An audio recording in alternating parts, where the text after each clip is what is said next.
Well, the Sacramental Charismatic podcast is back. My name is Luke Geraty. I am a pastor theologian in Northern California. And on today's episode, we have 2/3 of the Vineyardists, which is I guess it's a podcast within a podcast. And I have Dr. Douglas Erickson the first. There might be grandchildren to come in the future that will follow in the seconds and thirds. I don't know. Doug, how are you doing?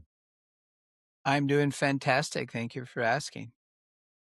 Happy New Year. I have not had you on a podcast for this year. Well, we did try for everything. There you go. Well, we did try. Yeah. New New platform. Some technical platform. difficulties. Well, yeah. Set that aside for the moment. Yeah. So you have a guest, though, that you've brought that we are really excited about having on today. I do have a guest. World, I would like to introduce you to Francisco Tapia. If you haven't had the pleasure of meeting him, say hello, Francisco, or Ola, or whatever. Hello, everyone. Thank you for having me. So Francisco we're honored to have and you. we are. Francisco and I got connected about a year ago or so now when he reached out to me. Francisco is a native Chilean Yes. from the vineyards in Chile, and has been heavily involved in ministry and things in the vineyard churches in Chile. And he reached out to me about a year ago, like I said, and said, "Hey, I'm part of this project where we are actively working to translate vineyard theology works into Spanish, and we'd like to talk to you." And I said, About what? I don't understand why you would reach out to Doug. "Sure." Well, there's some desperation involved, apparently. Yeah. So he claimed that they had worked with a few folks, and I reached out to a few people and said, "Is this guy legit? Are there really vineyards in Chile?" And I got from the likes of Derek Morphew and Alexander Fenter and others that, yep, Francisco is cool and it's legit. And yes, He's not a bot. He's not a bot. It's not, But because this is new for me. I know you get this all the time, Luke, but when you're on the verge of being famous, yes, you get it's hard weird requests all the time. Yeah. Right. Yeah. I'm just can you send me all your sermons for free so I can use them? Like those kind of requests. Right. Can I get your autograph on this? Yeah. And stuff like that. Can you sign this t-shirt I got from a vineyard conference back in, whatever. This is kind of a new thing for me. So I was suspicious. It turns out Francisco was legit, and that began really conversation with them. So Francisco, welcome to the Sacramental Charismatic. And you bet. And how about we start off with, tell us a little bit about yourself, your history, your how you came to faith, Vineyard, Chile, all that good stuff. Yeah. Well, again, thank you for having me. And yeah, now looking back, I really appreciate for you who wanted to connect with me. Because it was a very quick thing. Yeah, and it was so super quick. Yeah, it was great. Like I said, I don't get many of those requests kind of thing. So sure. I remember the day. When you reached out. I got a message. Oh my gosh, you won't believe it. There's another guy who actually reached out to me and read my book. Oh my gosh. It was amazing. Like 5 now. Yeah. Yeah. Mom, exactly. Dad, I made my kids. Sandy. Yeah. Yeah. And Francisco. So, right. Exactly. Sorry. Go ahead. So, right. Yeah. Well, I was raised in a Christian family. My parents were Presbyterian church planters. So that was very intense. I was raised Presbyterian. I really gave my life for predestination. Now I'm so ashamed of it, to be honest. We'll get back to that. Yeah. Yeah, I just try to not remember my past sometimes. Understandable. Yeah. I And, have so much work and to do. the sense of admiration that I had towards Calvin too. I was like, oh my gosh, no way. I really was like that. So you're saying you've been healed. You've gone through a great deal of healing from that. Well, I prefer to say that I was delivered, but yes, Okay. I was. That's actually more appropriate. Yeah, delivered. Yeah, okay. I was. Definitely. Go ahead. So what you don't know is that among the vineyardists, there's sort of a divide, as it were. There's those of us who have seen the light, like Tom and I, Tom Lyons and I, that come from a more Armenian point of view. And then there's others who are coming along, are getting better. It's progressive. Some of us just appeal to Don Williams. We love Don Williams. We have no problem with Don Williams whatsoever. His theology was spectacular, but I digress. Anyway, sorry, go ahead. I was raised Presbyterian, and I think until I was 16, I was a very normal guy. Even when I was raised Christian, I really don't care about, because you're just young and you want to enjoy life and you have friends and parties and things like that. So, I did my confession publicly as Christian when I was 13. To be honest, nothing changes, but I felt that I had to do it. Were you ever an MC, rap MC kind of thing? Did you ever do that? No, never. I never went that far. But when I was 16, time for a cutout there when we get to. No, thanks God, Presbyterian are not that crazy. Are crazy, but not that much. Okay, all right. So, when I was 16, I was in a birthday party of a Christian family, actually from the church that we used to attend. They were missionaries. And it was. Have you seen Project Ed, the movie? Like a real wild party. Like this is too wild. And it was like that, and I was so freaked out because I was like, okay, I like those things, but I think this is going too much. And most of the people that are here used to be Christians. Most of them were missionaries, sons and daughters, pastor kids, and I was in the corner, like looking all of it, like the whole mass that you can see in a wild party of young people. And looking at that, I just feel so uncomfortable. Like I can't be Christian and be like this. And thanks God, I saw a friend there that he was actually in a corner, so like freak out too. So I went to talk to her. I was like, "Hey, what do you think about this?" And she was like, "I can't believe that this is happening. We're supposed to be Christian. We should not be living like this."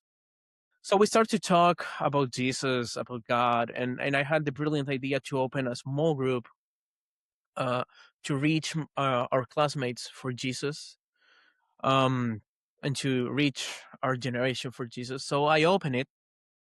I asked permission to the elders of the church. At that point, my parents were not in the leadership of the church.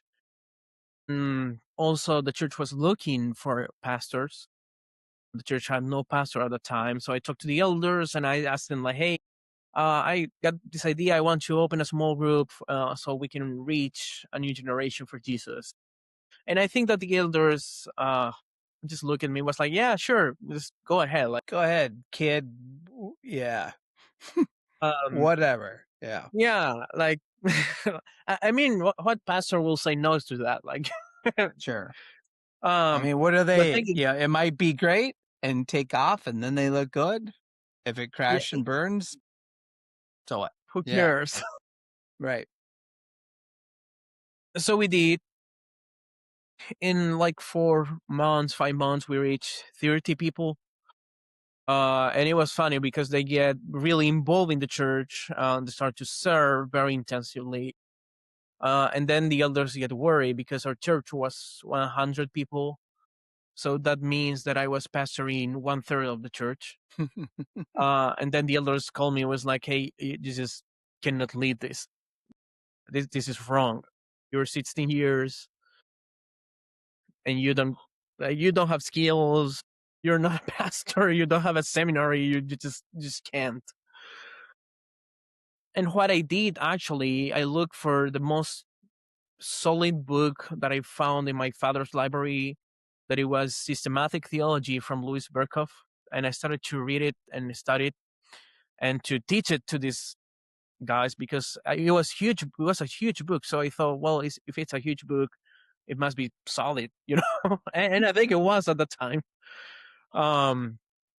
So I really, and I complained to this leadership and I said to the elders, hey, like, we have been studying this is Reformed theology. Like, you cannot tell me that I'm teaching stupid stuff, and they said, like, but you have no training, you have no experience, you're just leading 30 people, new converters, most of them.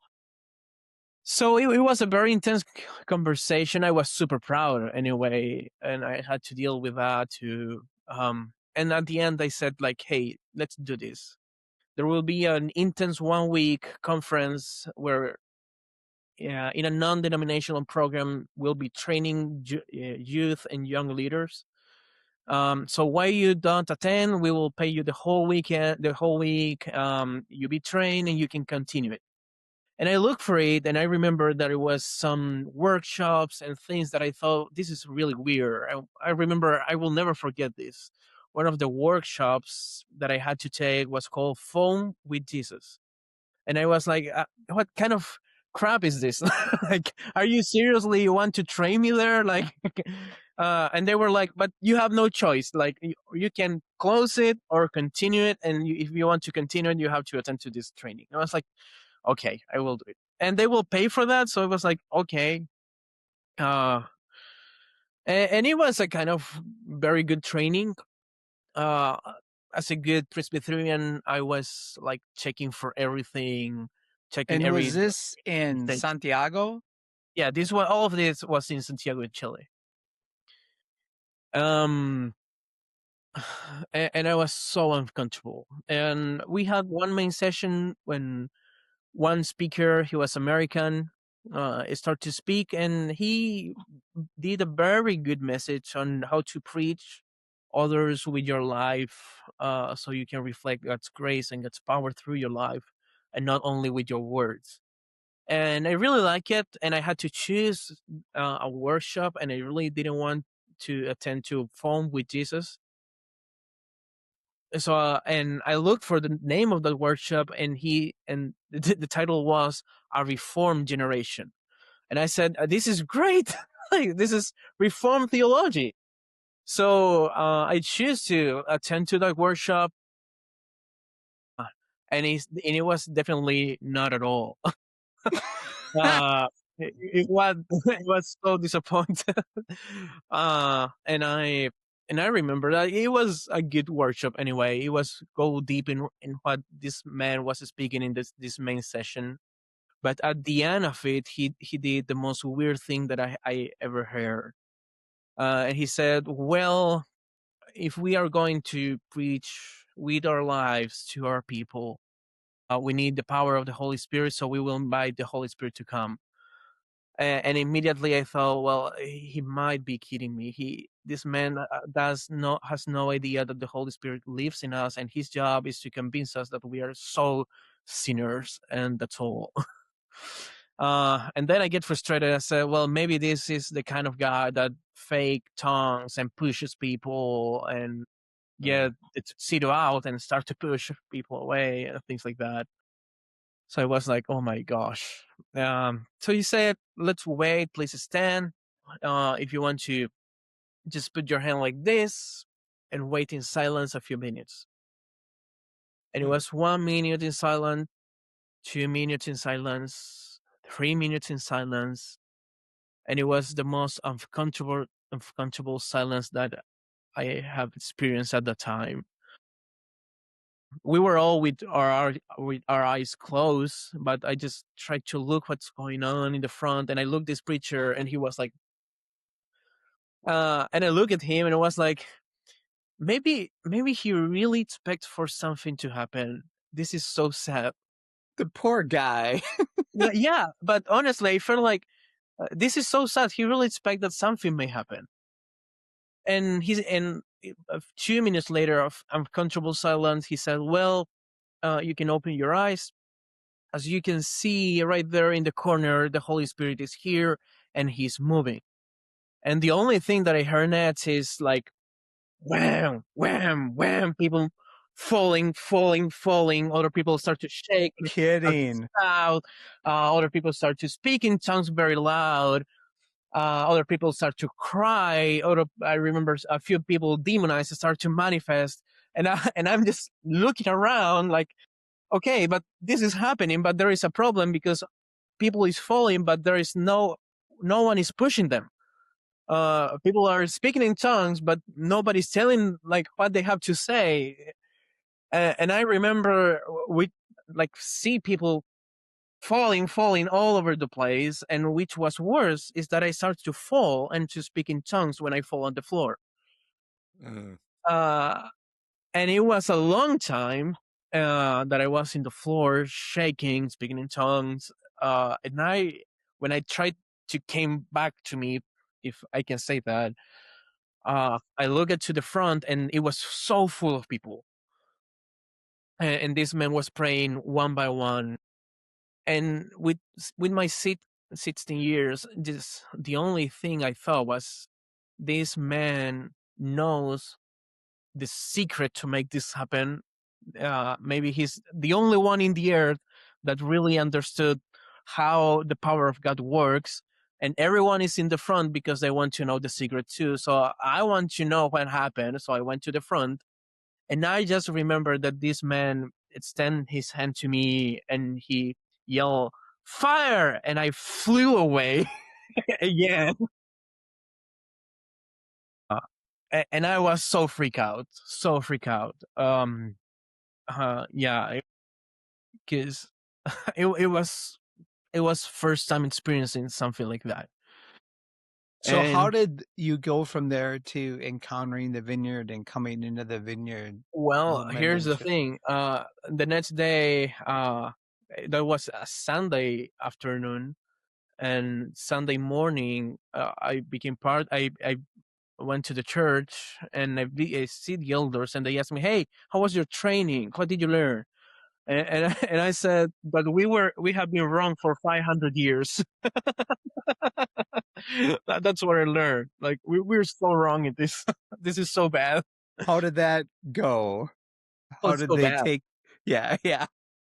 So I started to look for a lot of apostolic leaders. You know, I don't want to mention them, so I don't want to like. That's fine. Call them here. You know.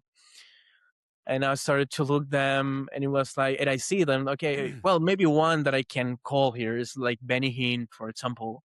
Is like, okay, yeah, he's one of those guys. Maybe what he does is real, but it was not my experience, so it's not what I'm looking for. And I started to look, and I couldn't find anything like how was my experience. So I started to read about revival.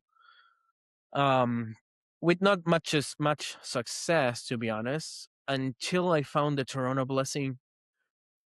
And when I started to watch some videos on the internet, it was like, hey, this is exactly what I experienced in this meeting. It was the same thing. So I started to read about the Toronto Blessing, and then John Wimber and the Vineyard, and I heard John Wimber, and I got fascinated. I feel so challenged by him. It was I think it was an aggression to my theology at the time, but it was something that I was so willing to embrace. So So I started to look around, and I said, well, Vineyard Church, I need to look for a Vineyard Church in Chile. And I decided to look for a Vineyard Church. And when I visit the Vineyard Church, I realized that the senior pastor of that Vineyard Church was the man that was speaking in that conference when I was there. No And he actually kidding. was Roger Cunningham. um, and it's curious Roger. because Yeah. in that same meeting, a good and close friend of mine that is a vineyard pastor in Los Angeles. You were speaking there when you were in Chile. He was in that meeting too, but we met each other years later. So yeah, and Misael or somebody else? yes, Misael, he was there. Kidding. Yeah, and it's crazy. So then And I so had hold on. yeah. So get this straight. The person that they sent you away to get trained up by, who did this Power of the Holy Spirit guy that you were following, that was Roger Cunningham. Yes. Wow, that is so cool. Yes. Side note for those our listeners, in my time in Chile, I told Luke this. I don't know if I told you this or not, Francisco, but everywhere we went, I bet we met 75, 100 people who said, yes, Roger Cunningham, Roger and Gloria. Yeah, Roger's my spiritual father. Yes. We heard that over and over and over again. Yeah. And we're going to actually have Roger on the Sacramental, the Charismatic podcast in June. So, Yes. yeah. He must be here. Yeah. So, wow, that is really, I did not know that. That is cool. Okay, go ahead. So you Yeah. looked up and found out, hey, you're the guy that prayed for me and knocked me across the room. Yes. Wow. Yeah. Okay. And well, at that time, the youth group and young group grew a lot in the church. The church So was then did you started going to that church, that Vineyard yes. Church? No, Okay. I stood in the Presbyterian church because I discovered something brand new, and I need to train now our church into the power of the Holy Spirit. No. Well, if you have that background and you try to do that, you know the result. Sure, that's why I'm in the vineyard. But I had the brilliant idea to invite. Well, at that time, like 1 year later, we had a pastor, and I convinced our pastor to invite Roger, this vineyard pastor, to our church. And he was like, "Okay, let's see." And he did. And he did ministry time, and it was so powerful. And it was that powerful that half of the church was laying the floor and the other church left. So upset. Been there, done that. We've seen that. Yep. Exactly. So I got, and I started to lead ministry times at church. Wow. They let you do that. I just did it, and I committed so much mistakes. It's like I saw Roger doing it one time, 2 times with the conference, and was like, okay, I think it should be something like this. And now I remember actually right before I left the Presbyterian Church, I did a retreat on the Pentecost on how to receive the infilling of the Holy Spirit. And I remember that one lady was falling, and 2 guys hold her, and I asked them, "Hey, would you maybe just gently put her on the floor because she's falling?" And they were like, "No, she's not falling." And I look at them and I was like, "But if you just release her, she may fall." Yeah, but she's not falling. It's like, okay. And you were a teenager still at this time, right? At that time, I was 16. Yeah, I think if I was not 16, I was 17. And then I started to pray, and I felt God telling me like, and it was one of the few times at that time that I heard the Lord so clear speak to me, and I heard him so clear saying, like, I never asked you to change the church. Mm. And he said to me, you change, not the church. Wow. So I decided to visit the vineyard, and I love it. I remember the first 3 weeks that I were there, I just cry in the worship like a baby for hours and hours and hours and hours. It was something so amazing. And having experienced the Chilean worship, can confirm. I can confirm that was yeah, my response too. Yeah, I think it was the same you experienced in Concepcion. Most of them are classic vineyard worship. In Chile, most of the worship is not USA contemporary worship, is vineyard classic worship. I know, I love it. It's awesome. And I've seen like this is the music from the vineyard that I love to hear. Like, and I know that it's a whole controversy, but one or not, Kevin Proch is for me one of my top ones. You know, like Terry Butler, Andy Park, and Brian Dorkson and others. So anyway, and it was an amazing renewal time, but I had serious problems with healing.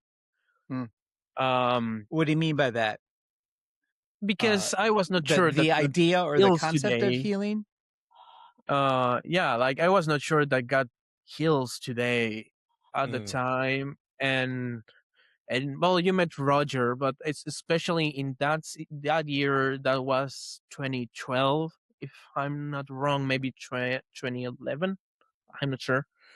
A group from Bethel Church visited the Vineyard in Chile, and everyone freaked out praying for the sick. We saw tons of crazy healings through them, and they train us. So that was the exactly moment when I became part of the vineyard, and everyone was so enthusiastic towards healing, and I was not. I remember there was a youth group at the time, and and one day a lady had a lot of pain in her arm because she was playing volleyball and she fell in a very silly way, and she was asking for healing. And my first thought was like, are you serious? Like, you were silly and you fell, and it's your own stupid fault. Right? Yeah. Like, there is people dying with cancer, you know, they deserve prayer, but you were a bad player, you know? Yes. So that was a revelation for me when I came in. You mean I can get healing for like old sports injuries that I inflicted on myself? Just like, isn't this supposed to be for people who really need it, you know? Yeah, it's like if I had the chance to choose someone to be healed, you will not be the person. That's honestly what I thought. Like, sure. But everyone pressured me so much in the church. Like, you are the new guy, you need to see this. So it was like, okay. So as a good ex-Presbyterian, I pray, God, your will be done. Amen. And of course, nothing happened. So and they were like, no, you have to pray like this, and they introduced me to the 5-step prayer model from John Wimber. Yeah, and it was good. And what really got frustrated me is that she got healed immediately. And it was like, God, are you kidding me? Like, are you serious using your healing power to heal this person and not the people that are in the hospitals, you know? Yeah. And I got really frustrated. And I need to recognize this. And I thought that it was a kind of inner agreement on the leadership of the church to keep the lie of the healing. So if somebody prays for healing, you must to say that you got healed even when you're not. So for me, it was like I cannot trust in these people for healing. At that time I read some of the books. One book, The Power Evangelism, twice at that time from Wimber. So I decided to go for power healing. And I remember going to the streets thinking like, okay, if this is true, I should go to the street, look for non-believers, people especially that hates Christians, and if I pray for them and if they get healed, it's because this is true, and I can sure about it because they will not lie me. Yeah. But people in church will lie me. So I just Interesting. trust in non-believers. Yeah. Which is weird. You know what? You know what's kind of interesting. I'm thinking about is it's how I mean I think one could argue that the Reformed theology, with its emphasis on meticulous sovereignty, would actually, theologically, it makes more sense to actually be open to the possibility of God. Yes. You know what I mean? Like, Absolutely. it's interesting how, like, because I mean, some of my friends who would be Reformed charismatic, charismatic Calvinists would be like, that's one of their appeals to why you can be both a Calvinist and a charismatic is like, yeah, because of God's meticulous sovereignty and because God loves. But what I kept thinking about the whole time you're sharing that is about how our practices or lack of practices reveal the health or unhealth of our theology. Absolutely. Right? Like not having a grid for praying for the sick or even like I was thinking about how when you were talking, I kept thinking about how when I started really thinking, I don't know, a couple months ago, I was spending some time thinking about deliverance ministry and how deliverance ministry is an act of compassion. Like we want people to be freed, right? And so, like, on one hand, it's like in the Vineyard, we have these crazy intimate experiences with God's presence, and we feel His love, and it's like we if you've been in that, it's like, oh man, I felt more loved than I've ever been loved in my entire life. God was so near. It's like you have the transcendence and the immanence, both happening at the same time. But it's interesting how sometimes like that knowledge doesn't translate into like the day to day, like, Sure. yeah. Cause I mean, I think that's probably true. I don't think you have to be a Presbyterian background person to have that maybe be a framework that you're operating from. It's like, what is the beautiful, what is it? The good and beautiful God. Good and beautiful God, James Bryan Smith. Yeah. Yeah. His whole thing about the false narratives, right? Like, yeah. That we pick up these false narratives about us and about the world and how that's probably why we have to keep our thumb. We have to have a pulse on like the practices, right? Like, are we still doing the stuff? Because the doing the stuff thing keeps us rooted in the knowledge of God or the character of God. It's like, why do we pray for the sick? Well, it's like it's easy to be like, well, we're charismatic.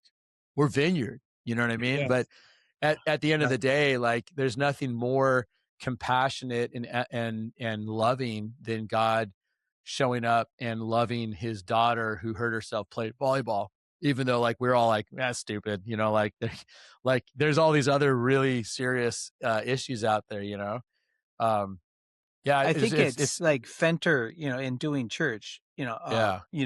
Alexander Fenter, Francisco has been to Chile as well, that lays that out, that it's our practices that reveal our values. Yeah, that's right. That the values are foundational and the practices come out of that. And so if you're looking at how a church is functioning, what actually happens, in most cases, that reflects some underlying values and priorities that the church has established. They might be unspoken until you run afoul of them, like you did, Francisco and the Presbyterian. It might be everyone assuming this is just obviously the way things should be, and we don't have to talk about them, right? And then until someone like you, 17-year-old kid like you, comes along and challenges the practices, and then they're like, "Oh, wait." Yeah, that's really interesting. That's the beauty, though. That's the beauty of someone 16 exposing that. Right. Exactly. It's like, why can't we? Like, well, we've never done that. Yeah. It's like, what do you mean? Which I think is a good. I'm hearing that, and I'm like, man, I want to be humble enough to recognize, like, out of the mouth of babes, like that whole concept of, like, God might stir the heart of a young person. Like we had a youth worship night probably a couple months ago, and I'm like, yeah, go ahead, do your guys' thing, and I ended up coming. I can't remember. I think I was like, I had to be here for something, but it's kind of funny because I was like, that's so cute, little kids having a little worship night, and then it's like, I was in there, I was like, oh no, they're like going after it, man. Like it was cool. The ministry time was super powerful, and like prophetic word, I was sitting in the back of the auditorium next to my office, and I'm like, I suck. I am not a Christian. I am not a Christian. That's what I yes. that's what I walked away with from that. I don't know. Yeah, go ahead. I'm curious. So this is like 2010 or 11-ish? 12. Yeah, 11, 12-ish. How long had the vineyard been in Chile? In the 80s. Okay. In the late 80s. Actually, the vineyard in Chile started by Phil Stroud. He was a missionary in Chile, and he planted a church with a denomination called Bible Speaks. Mm-hmm. And they actually were adopted into the vineyard years ago in the first church that is called San Miguel Vineyard in Santiago, Chile. Who just celebrated, when Sandy and I were in Chile, who just celebrated their 40th anniversary this fall. I think it was. Yeah. It was a lot. Something it has like been that. A lot of years. Yeah. Sure. So I think maybe surely more. Yeah. The church in Chile, I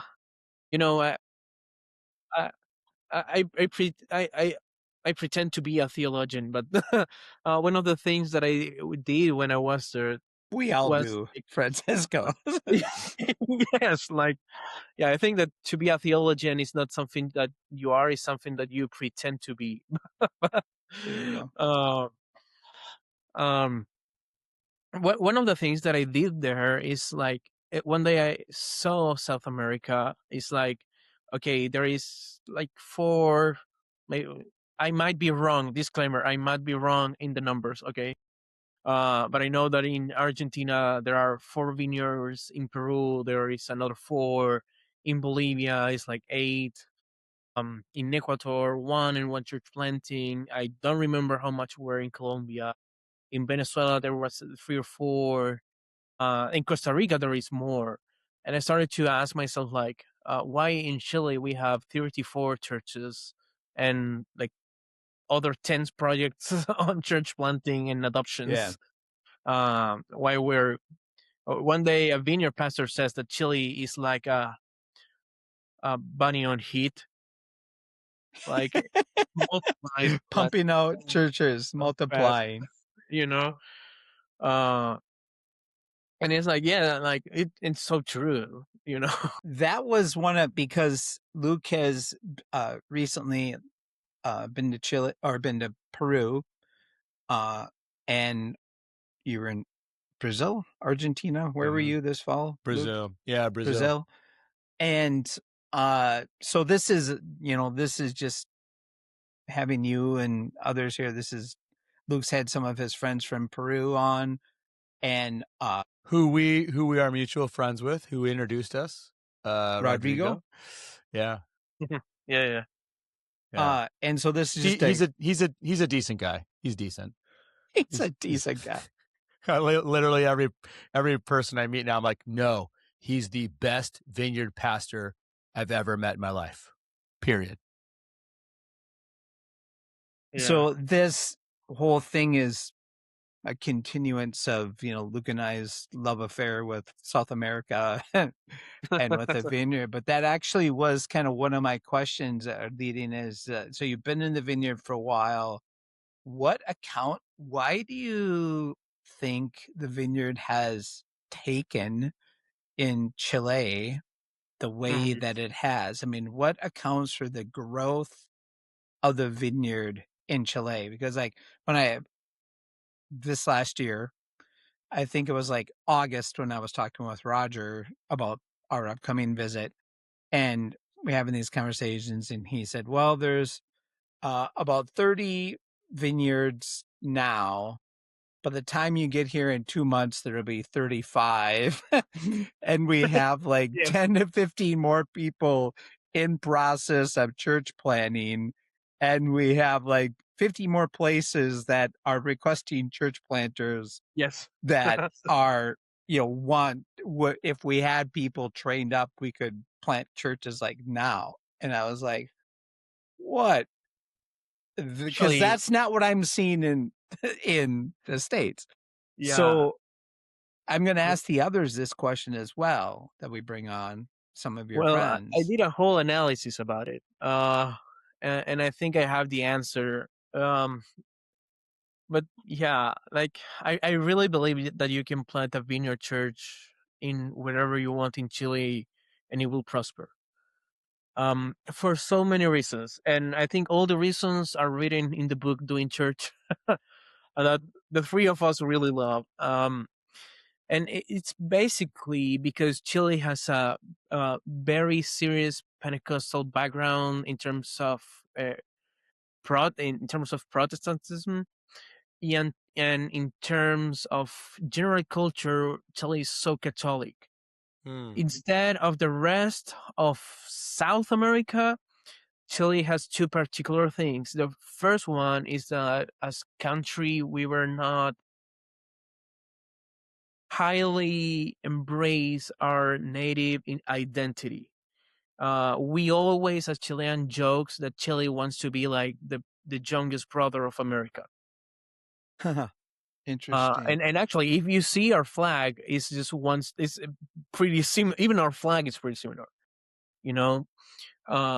If you go, for example, to Peru, I have been there like 5-6 times. I think it was 5 times.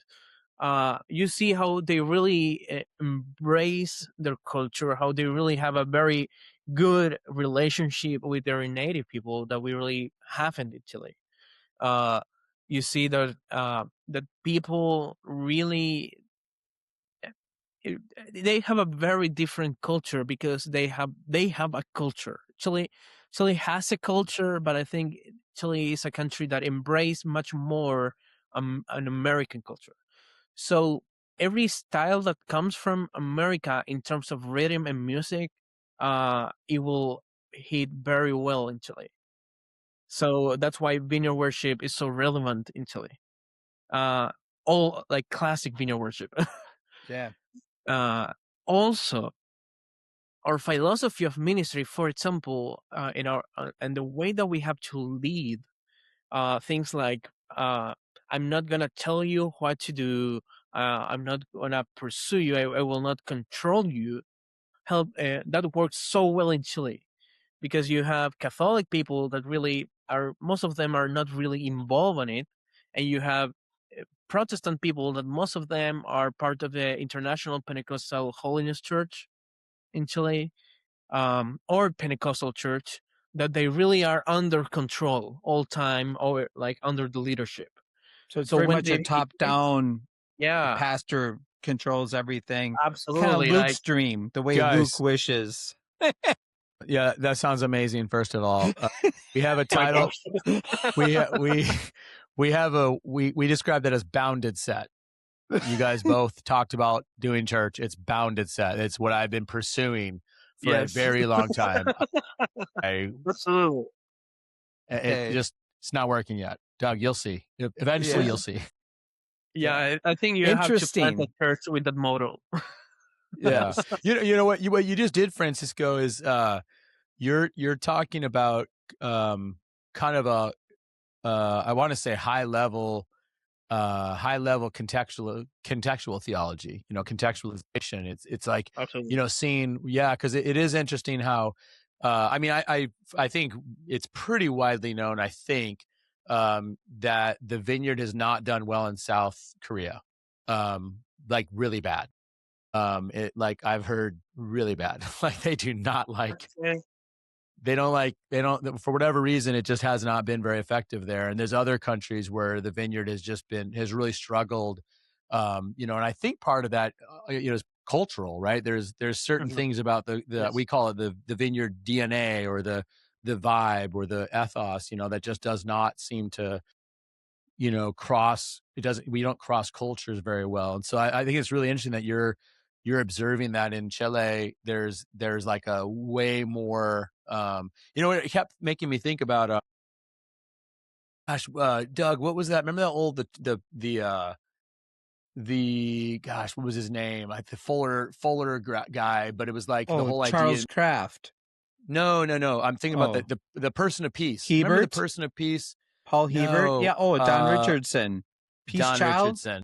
Yeah. Wasn't it the whole idea of how, like, but the kind of like the idea of how there's certain people in society and culture which are like friendly to it. Well, it's like, it sounds like Chile eternity in their hearts is like, yeah.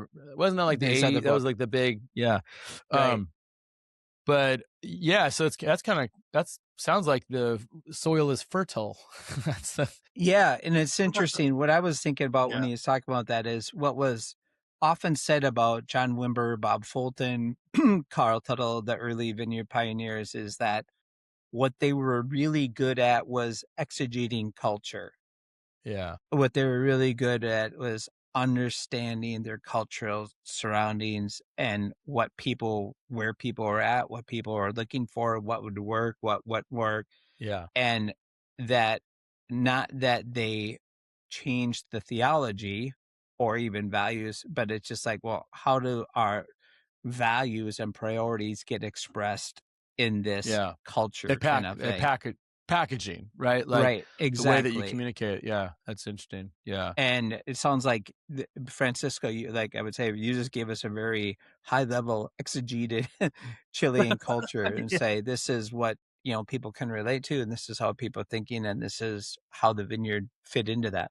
Yeah. And actually, I for example, something that we were talking with some vineyard pastors in Chile was that, for example, in the poorest part of Chile, there is no vineyards. And the first thought is like, oh, we're super bad because we don't want to send church planter to darkest places, That was my first thought. So go ahead. But it is not like, one of my closest friend, he's a vineyard pastor in one of the most darkest places in Chile, and poorest, by the way. And it's super hard. You know why? Because the vineyard, as we have our own philosophy of ministry, those places has to deal with alcoholism, drug addiction, with different things that you need to. For example, if you want to do church in those places, you have to apply a lot of control over people. You have to be the kind of pastor that you first must to be available to be called at 2 a.m. because one man was drunk and was trying to hitting his wife. Both are part of member of your church, and you must to talk to him and said, hey, you cannot do this, and you cannot have this relationship with this friend that make you get you drunk. And it's a whole exercise of control. Yeah. So if you go to those places, you will see most of those the churches that are really big and so impactful in those places are Pentecostal Holiness Church. That really has a whole different philosophy of ministry. But if I go to the Vineyard, they're effective there, essentially. Yes, so effective. Yeah. But if you go to the Vineyard and you say like, hey, for example, I'm available, you have to look for me. man, you lost them. Huh. You So lost them. it's You almost made like that everyone gets to play yeah. piece of our DNA doesn't play well in that environment where Yeah, it's like in church, it will happen.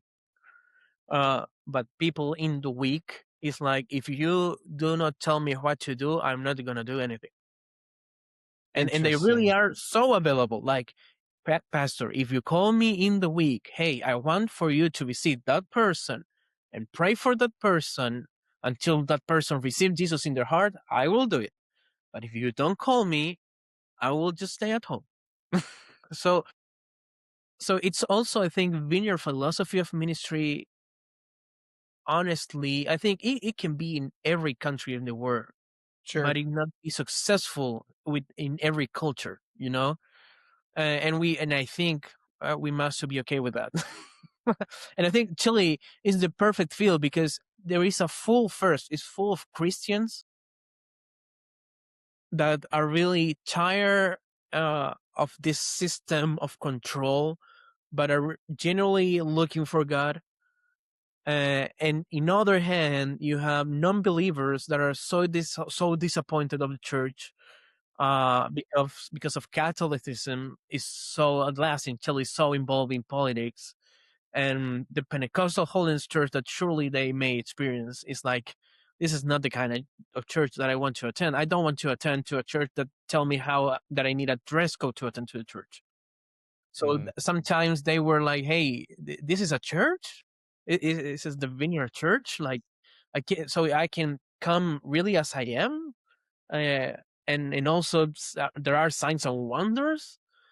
I will never forget, like, sometimes in the meeting when some person came to me and asked me, hey, can I go to the corner to get some water because I'm so thirsty?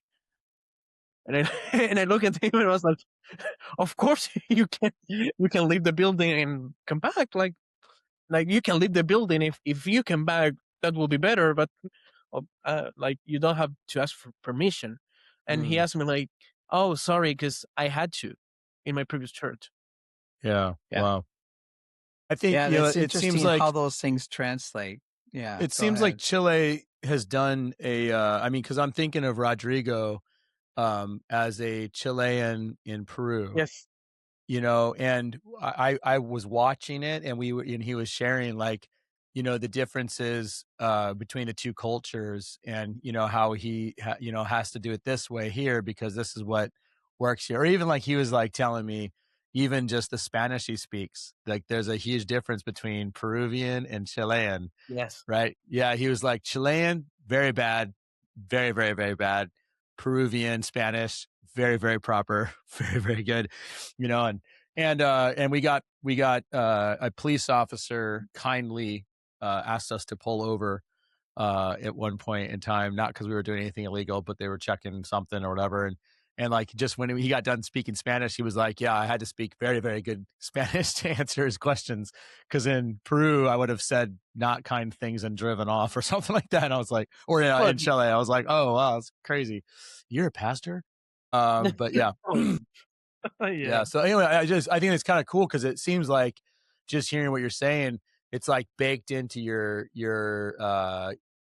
genetics, your DNA. It's baked into your vineyard, ecclesiology. It's this missional awareness and contextualization, and you're always probably scanning because now you're in the U.S., right? Like, you're living in the U.S. Yes. And so I'm assuming you have to do that all the time. Yes. I'm analyzing the culture here all time. and it's I'm sorry. There's too many to analyze. Yes. I think I will never stop to surprise myself on how passionate are Americans with politics. Like, it's impressive. Yeah. This guy right here, Doug, is one of them, by the way. Block. No, I'm chill. Unsubscribe. I am chill. And I'm probably getting ahead of Doug maybe with this question. Carry on. So the Vineyard's been there since the 80s, and you've had, I know, Vineyard USA has sent missionaries, church planners. You've had international folks like Morphew, Venter, I'm assuming a host of other. You've had Dr. Douglas Erickson in the flesh in Chile to train. In person, not online, in person. Crazy. Yeah, I can't even imagine what that would be like. But like, what has been the primary way you've done theological training in the local church down there, or for your pastors? Has it just been like VLI classes, or do you just buy a whole box of books? That's a great segue, Luke. That's great. Wow. Well, well, it's a whole thing. For years, we had the policy, like every guest speaker must be had time with Wimber at some point of their life, or be something with influence by John Wimber teaching. That was the rule. So we remember, Alexander Frenter, Derek Morphew, Happy Lehman were there too. Nicholson, Steve Nicholson. I have no idea how many times he were there. Yeah. It was great because when we were in Portamont down the edge of Patagonia, I found out like there, right? Yeah, I found out like the day we got there, at like the day before the conference started, one of the pastors casually dropped that, in 2 weeks, Steve and Cindy Nicholson are going to be here. Yeah. I was just saying, oh, thanks. No pressure or anything. You've got to be kidding me. You couldn't have told me till after the conference, after I spoke, that I was, prelude to Nicholson. We've scheduled Steve to come in after you to fix everything. Exactly. I was just like, thanks. But they said that, and so, that's okay. So good. So you've had that stream. And many others. Like, I just cannot remember right now. We had a lot of Robbie Dawkins, like many times too. My favorite one was Brian Blount, for sure. Why would you? Sorry, Brian. I knew he was going to do that. Yeah. No, we want to give a huge shout out to Brian. Brian, and first of all, aren't you going to Brian's church now? Like, aren't you at his the church he's a part of? Yeah, okay. So I'm like, he probably contractually obligated you to say that. You're like, I would like to say thank you to Brian Blount for. Yeah, he's standing right. He's standing right there, making sure. No, but Brian is. Doug and I have talked about Brian a lot because he's like one of the few dudes that. We're like, he's doing the stuff. He's keeping the DNA, and I love Brian. Brian's like, every time I talk to him too, the funny thing about him is how funny he is. Like, he is like legitimately one of the funniest people. And like, I didn't even want to like him when I first met him. This is a true story because I'm going to tell you, you're hearing it live here on the Sacramental Charismatic podcast. Doug will tell you, I don't like a lot of people. A lot of people are very annoying. Okay, that part's true. Right. Yeah, that's true. That's true. There's a lot of people I find, I'm like, I don't like their theology. I don't like their practice. I don't like the way they pastor. I hate their haircut. Yeah, I don't like their face either. No, but like, I think I just didn't know what to expect. And like, a lot of the people that are in that stream oftentimes have absolutely terrible theology. And my assumption was it was going to be, problematic. I was like, I'm going to have to clean up some messes after this. But what happened is, as I spent time with Brian, I couldn't help. I was like, in my mind, I'm like, I like this guy. I don't like that. I like this guy. This guy's very funny. He is winsome. His theology is actually good. Yes. His practices are good. I was like, okay, fine. I like him. I love Brian. Is that fair, Doug? I feel like we've had these conversations. I'm like, dude, Brian's the only guy. Yeah, for sure. Because we've had that. That, and you and Steve talked a little bit about that in a recent podcast, you and Nicholson, that, we've had that conversation for a while. It's like, in what places of the church is the legacy of John Wimber and the founders of Vineyard? Where is that being carried on? Right. Yeah. And definitely because there's been, there's a reason why it's like you and I are maybe the only Gen Xers left in the Vineyard Movement. It's just like, there's maybe. First of all, that was very rude to include me with you. Yeah. I'm a very, At the very, very beginning and the very young end Gen X.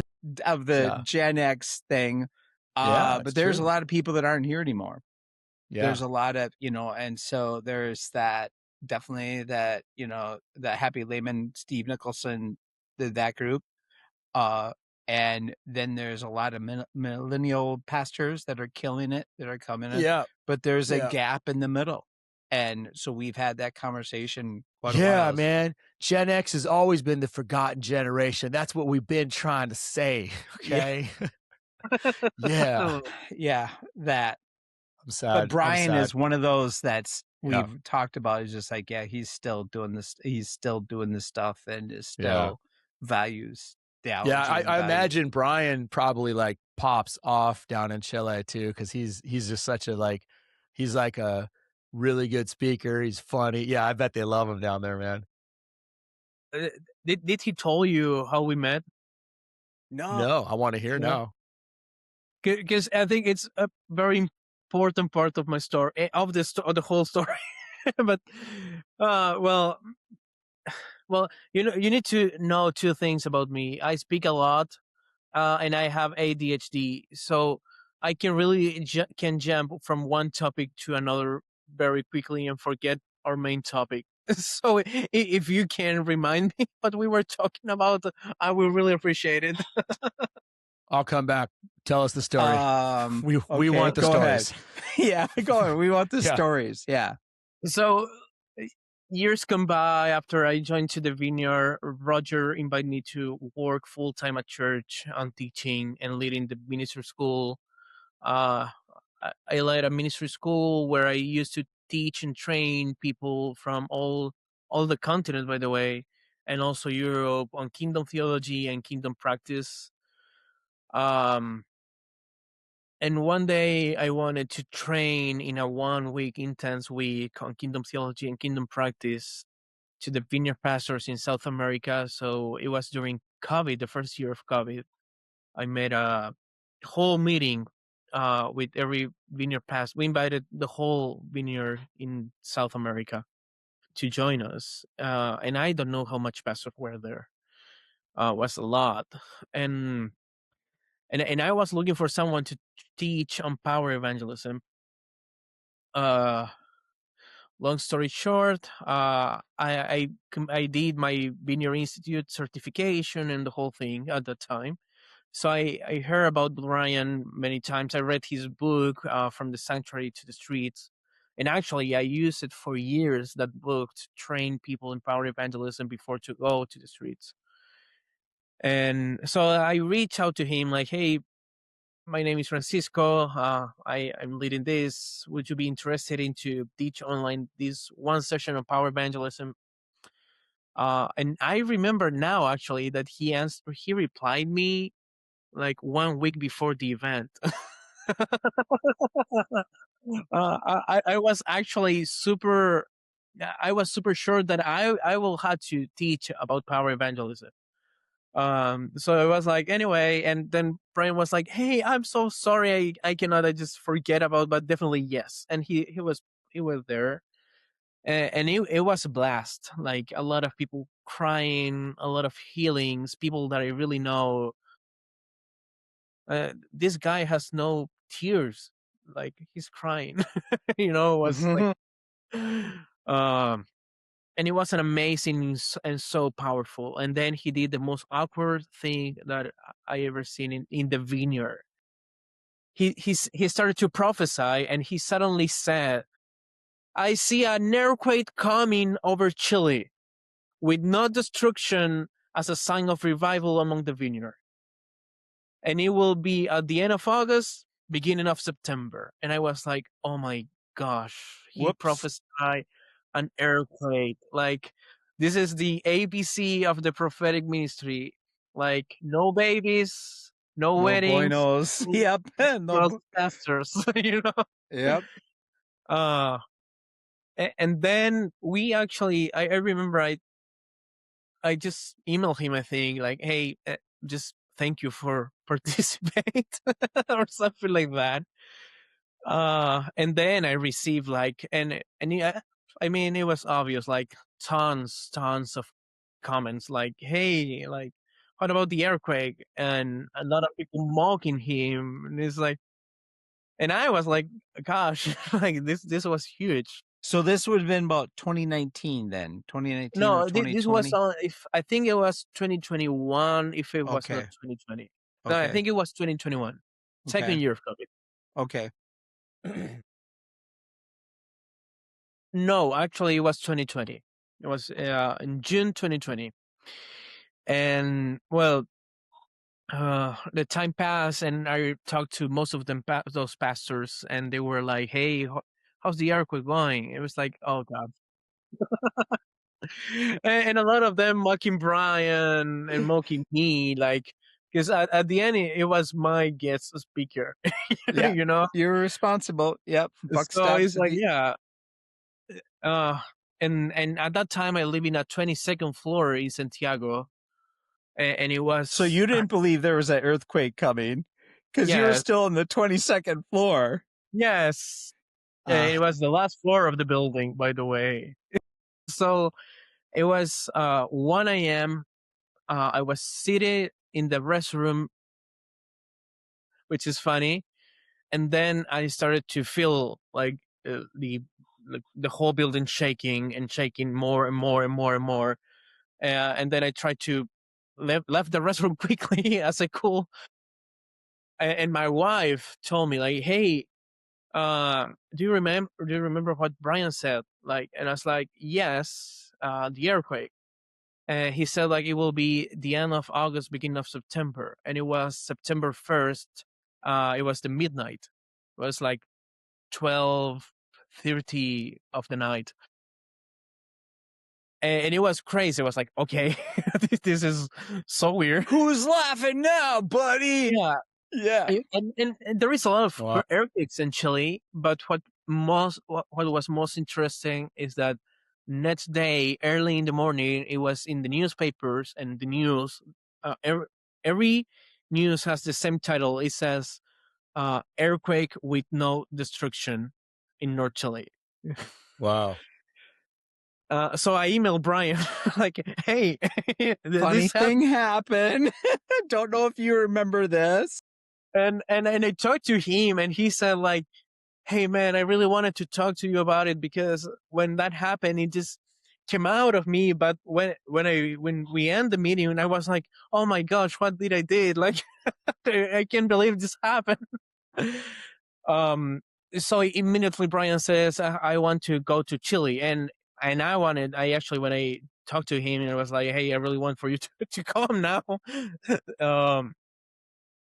And it was funny because most of I don't want to name them, but a lot of the pastors that mock Brian about it today is like, hey, do you think that when Brian come, he might visit my church and speak in my church? And it's like, yeah, let me see. Yeah. Classic. And then that's the most vineyard story I've heard in a long time, right there. Yeah, total. Yeah, wow. we got really good friends. And then, well, as I was teaching a lot, not only in Chile, but training in kingdom theology and kingdom practice, I also was in the team, in the national team, with especially in the teaching area. We with other pastor opened the first Vineyard Institute in Chile, where we until today is used to train especially leaders and church planters based in kingdom theology. You met Adrian.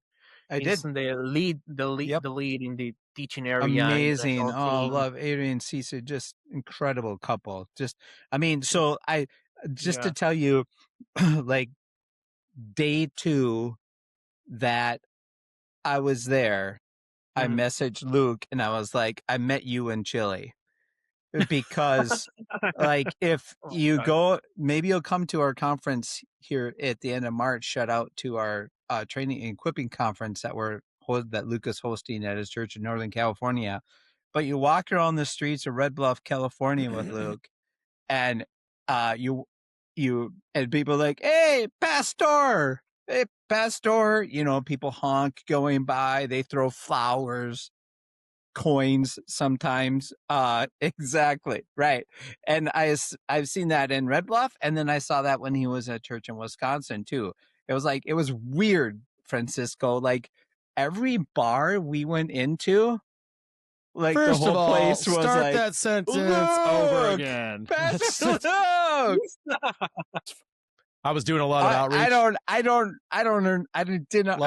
That probably just coincidence, a small town, a lot of people see each other. But anyway, when we get to Concepcion, hanging out with Adrian and Cece, and it's like this, walking down the street, honk, honk, we're driving the road, people honk, honk. Oh yeah, that's so-and-so. And it's a city of what? 1 million people or whatever. Concepcion is, It's one of the and we're walking around with them, and people are waving out windows, and all this kind of stuff. And so I told Luca, just so you know, I am filtering everything he's saying out. That's like 30% of what he's actually saying. Just so you know. So, it was just that day. Yeah. So I said I met the you of Concepcion, because it's like he is like this city's pastor. They are like this city's pastor couple. You know what I mean? Yes, he is. Absolutely. Yeah. He's brilliant. Yeah. And he's now actually the heading of the Vineyard Institute in Chile. Yeah. And he's doing a great job, by the way. So because of that, we also host a conference for vineyard pastors and leaders. So we decided to invite Charles Bello to teach on leadership and spiritual formation. And I've already met Charles, but it was a wonderful time in Chile. And then at the end, Charles, I was in a very hard time. And the last day, I went for lunch with him right before his flight. And in that lunch, he said to me, hey, why don't you go to Oklahoma City and join us and work with us, in the vineyard? And I looked at him and I said, no way. Like, I will not do that. Like, you're crazy. And he's so humble, said like, hey, well, I just wanted to try. And we left, and long story short, we talked to Brian, that at the time, he and Janine, now Janine, is a senior pastor of a church. And they were like, please, like, consider it. It will be a great idea. Like, who knew that this will happen? And then after a extra long time of discerning and processing, was like, okay, let's do it. And then we got an extra long time to trying to dealing with my visa to move here and stay here legal. And so, and it worked. So we are here now. It's like 4 months here in Oklahoma City. And so the other thing that I wanted to touch on is kind of what connected you and I, and that's your work with the Chile national team, naturally supernatural team, and the work you guys have done to translate vineyard books, vineyard authors into Spanish. And because that's pretty amazing, pretty impressive venue from my perspective, things like that. So talk a little bit about that. Yeah, it wasn't an act of frustration, to be honest. I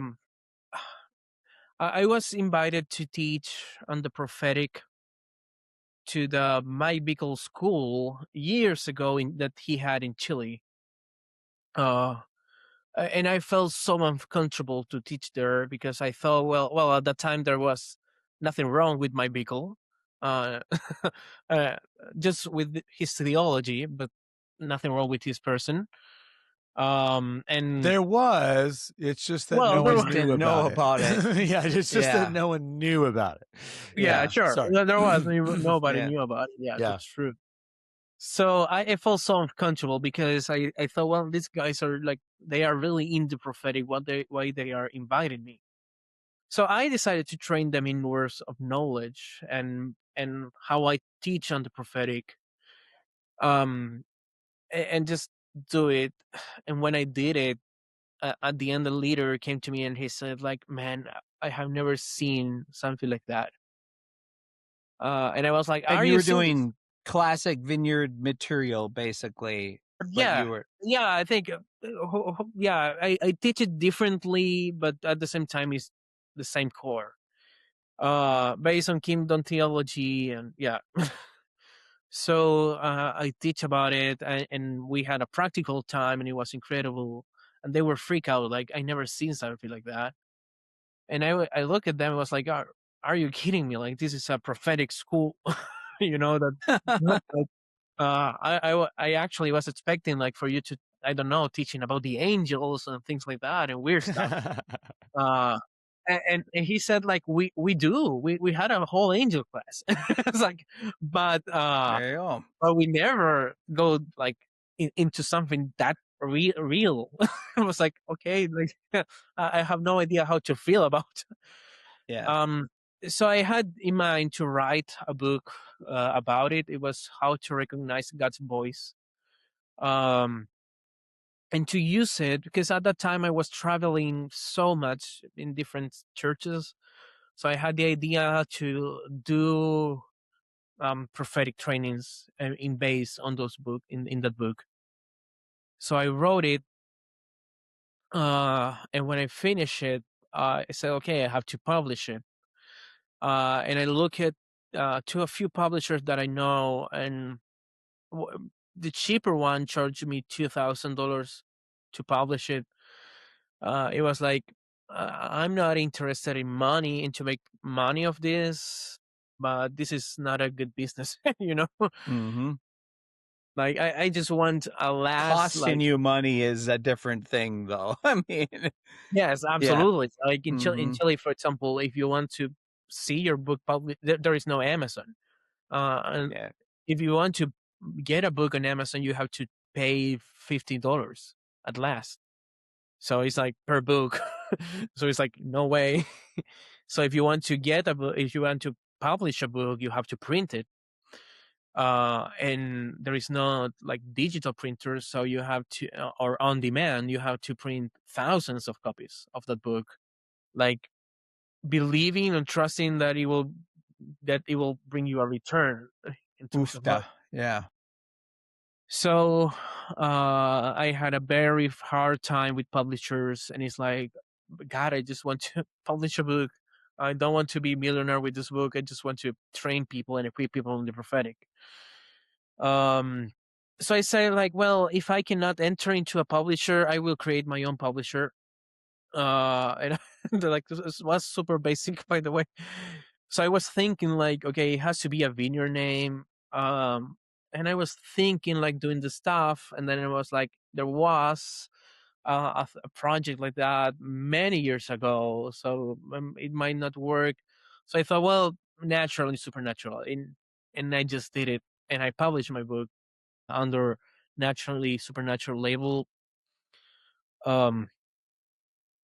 Actually, it's on their third edition. It was sold out so many times, and I wasn't expecting that, to be honest. So, but it was great. Yeah. And hopefully will be at the end of 2 months in English on Amazon. So, and then I talked to Alexander Fenter, good friend, and he wanted to publish Know the Real Jesus. And I was thinking, like, it would be really, really great if we can have that book in Spanish. So I said, hey, what do you think about it? And he said, yeah, but we need to look for a publisher. And I said, well, I legally now I have a publisher, so we can do it. So we did it. We got it. and we published it. And then I asked Alexander, "Hey, would you like to translate the others?" And he was like, "Go ahead." so we did it. After I complete doing healing, doing church, what else have you've done? Well, of his? I think it's actually in Spanish. It is now doing spirituality. We discarded doing church because Alexander told me that he wanted to improve some things in the new last edition of doing church. So actually, we received it like 1.5, maybe 2 months ago, the last edition of doing church. So we are working on that. So that's coming. Yes.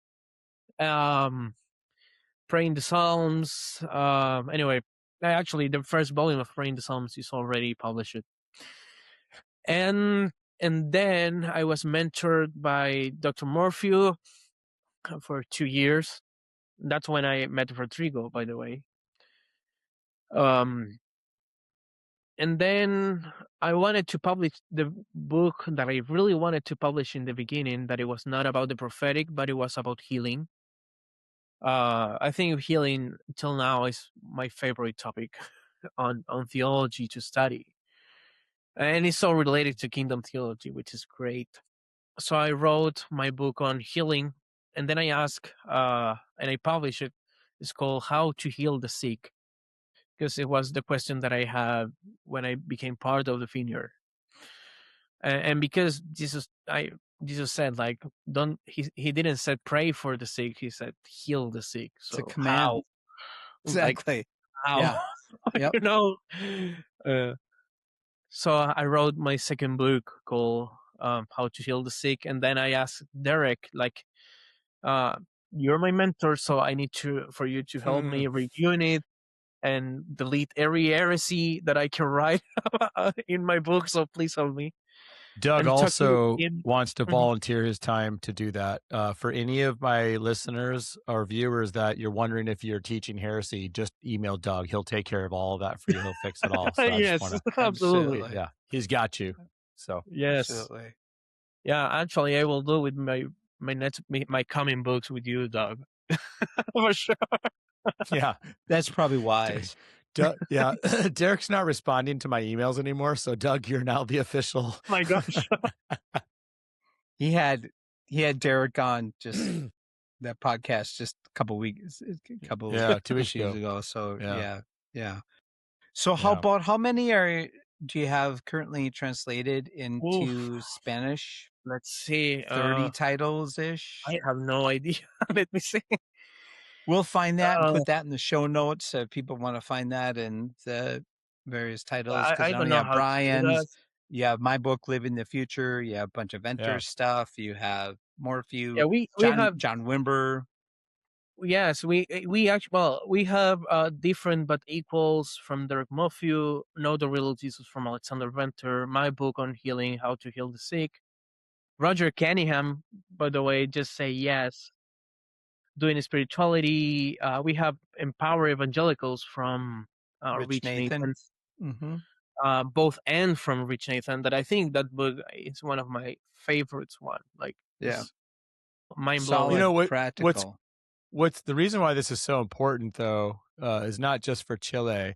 All these books will basically work anywhere in South America, in Central America, except for Brazil, essentially, right? They're all in Spanish. Yes.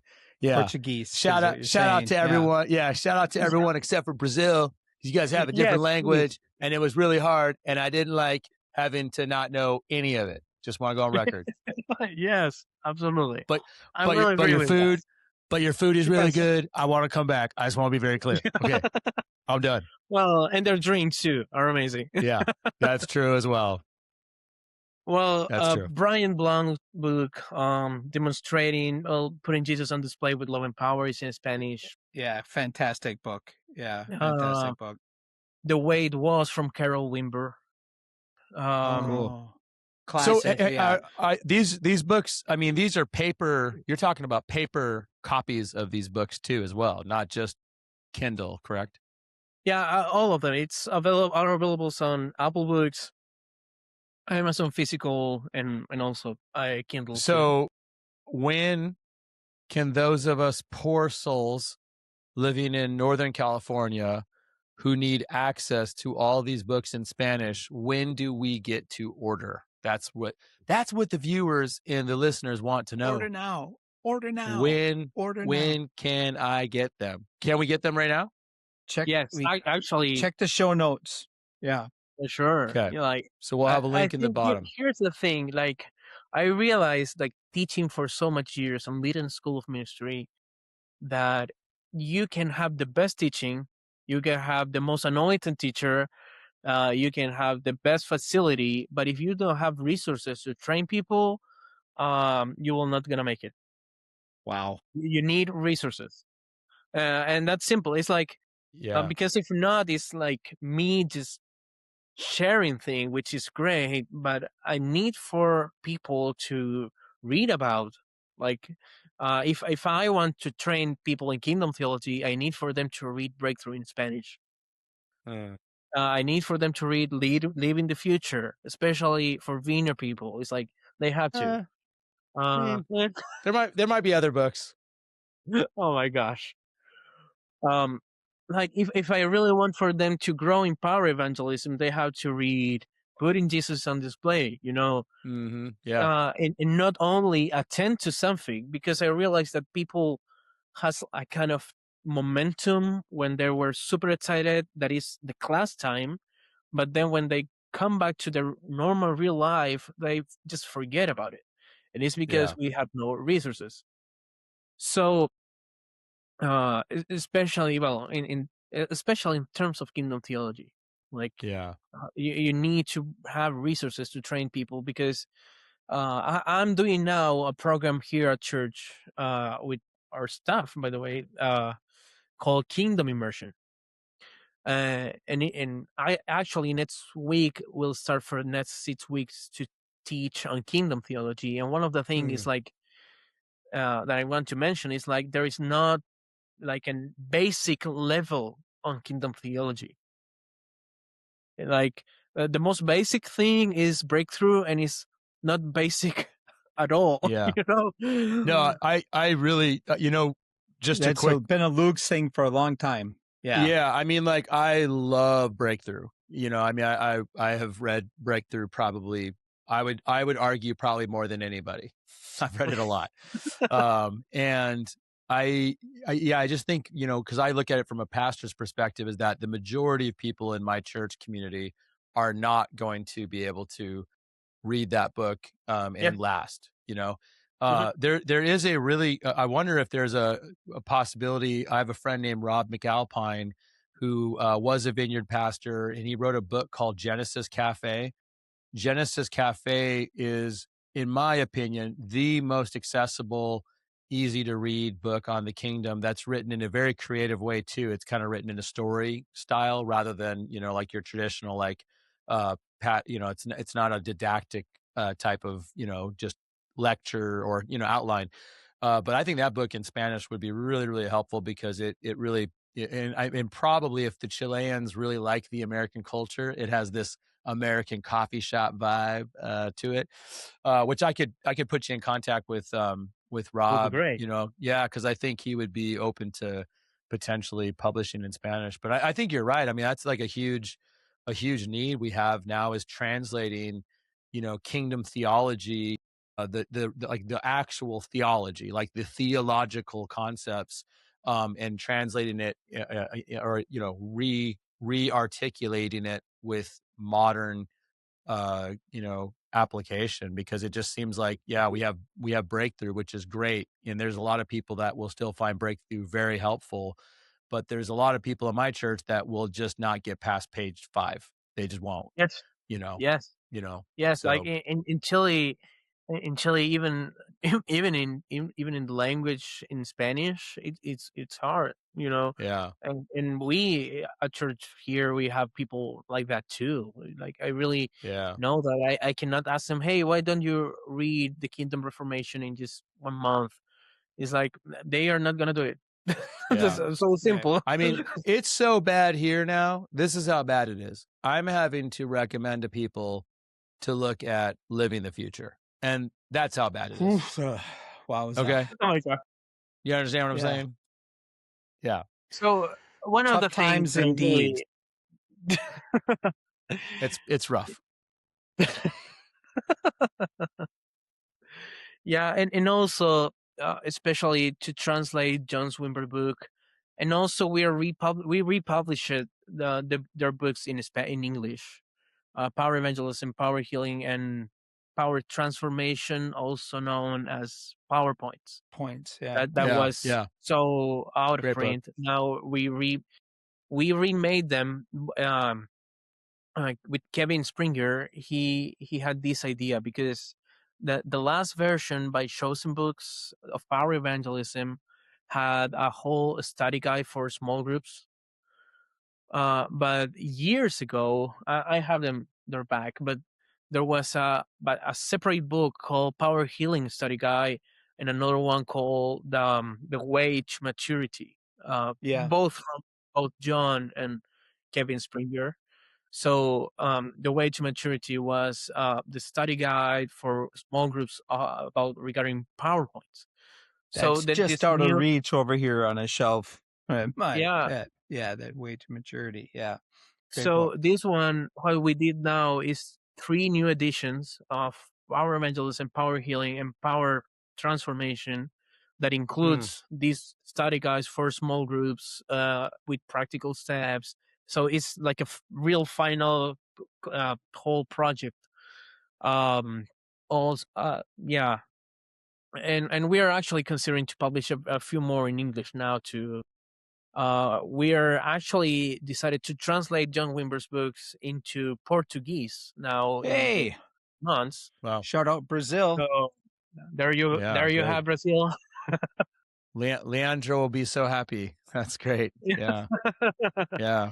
Well, that's really awesome, man. I just think that what the work that you're doing is I think Doug and I both now can personally attest from our perspective the necessity of that for all of our Latino Spanish speaking friends, and that's I guess the reason why a lot of us in America, in the US here, need to take that as being something to be praying for and to perhaps even, invest into, is because, that's not only cool for the Chileans and the Peruvians and the Mexicans that we've been working with, but like here in the US, we have, I think 40% of our congregation now is Latino, and a lot of them speak Spanish still as a primary language, or, the churches that we're trying to plant here in the US amongst the Hispanic community.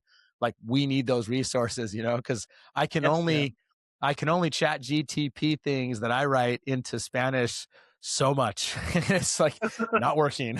So yeah, absolutely, it's not working. So yeah. Also, it is because, for example, this is my head, like how I think.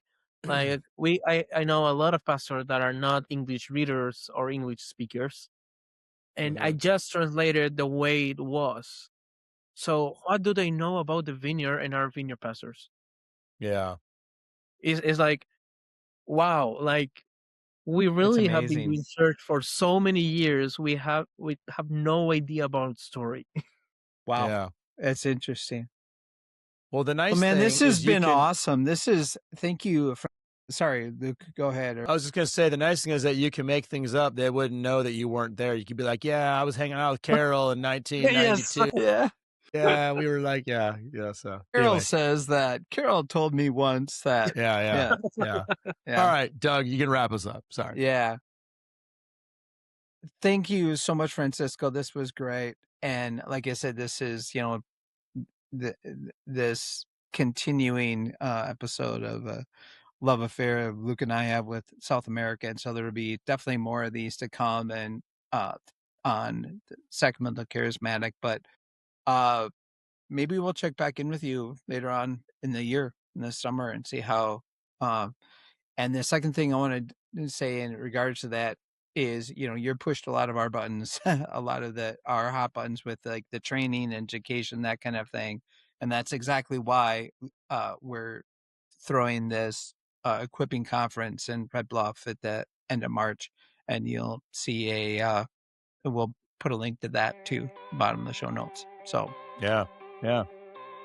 Well, thanks for everybody who listened. Thank you, Dr. Douglas Erickson, for joining us. And Francisco, thanks for being with us, man. We appreciate it. We will talk to all of you soon. Blessings all. Yeah, thank you for having me. Listen to you all.